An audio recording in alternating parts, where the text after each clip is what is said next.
I've been really fortunate. I think one of the ways I've stayed sane in all the consulting work I've done is I've talked to everyone I can in train stations, in airports, whatever, to hear their story of how they make meaning out of their work.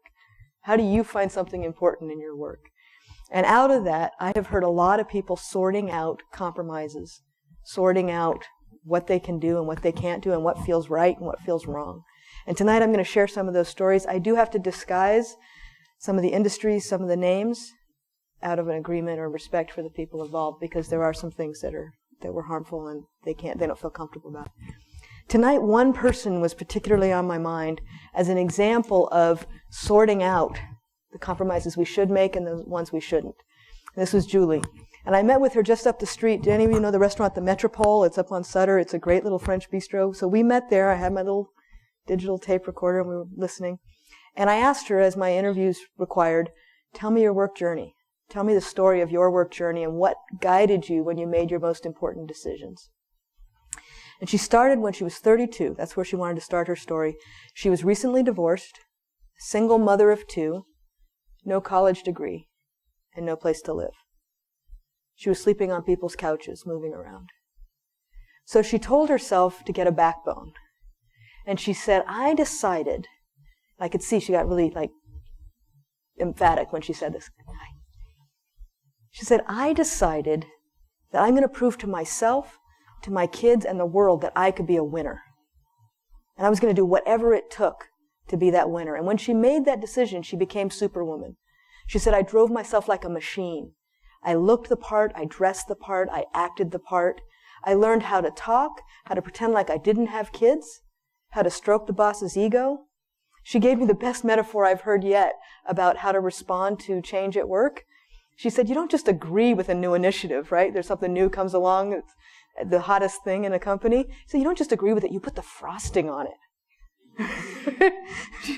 How can I? That's fantastic. How can I help? Any of you ever had to do that? Or felt like you had to do that? She really like gung-ho got on board, right?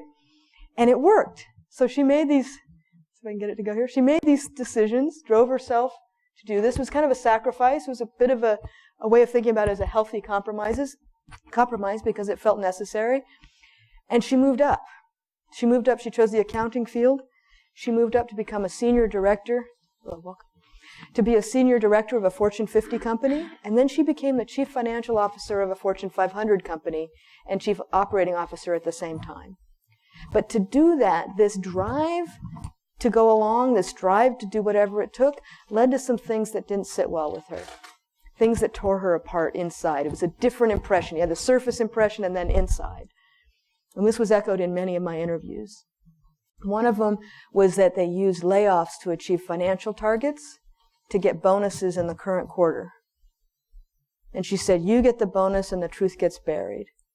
And I'm not talking about layoffs that she felt were necessary for the business to be strong for the future. It was for the short-term financial bonuses of the executives involved. And it was short-shrifting the business's capacity for the future.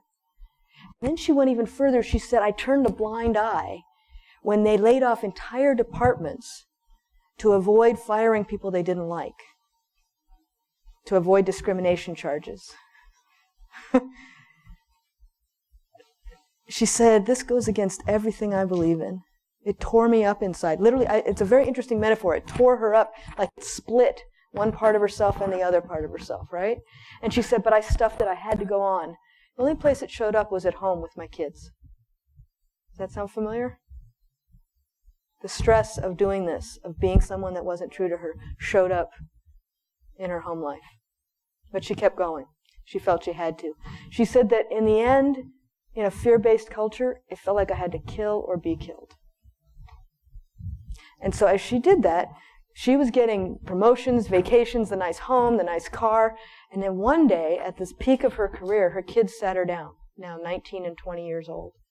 They said, Mom, come in here. We want to talk to you. We want to tell you, truthfully, we don't like you very much as a person. You might tell us you're doing this for us, but stop. Don't put it on us. We don't want this. This isn't the life we want. We don't care about those vacations and that car. We don't want to be around you as a person. She was devastated. I had been doing it for them. I thought I had to. I thought this was what life was supposed to look like. Right? And they said, but when I look back, going from, and you're going to laugh at the numbers when we think about Wall Street CEO compensation, but still, this was her reality, and for most of us, this was a big increase. Going from $150,000 a year to $250,000 a year to $350,000 a year was just a number. But I lost myself in the process. This is that dynamic of unhealthy compromise where you go from compromising to being compromised. And she said, I lost myself in the process and I did irreparable harm to my relationship with my daughter. Her son was able to get back in connection with her, but her relationship with her daughter was done for a long, long time. So there was this internal split for her with intense personal costs. And I'd like to be able to say that this was just Julie. There's just one person who made a bad mistake and don't do that one. But unfortunately, there was a pattern here that different people got into for different periods of time until they woke up and got out of it.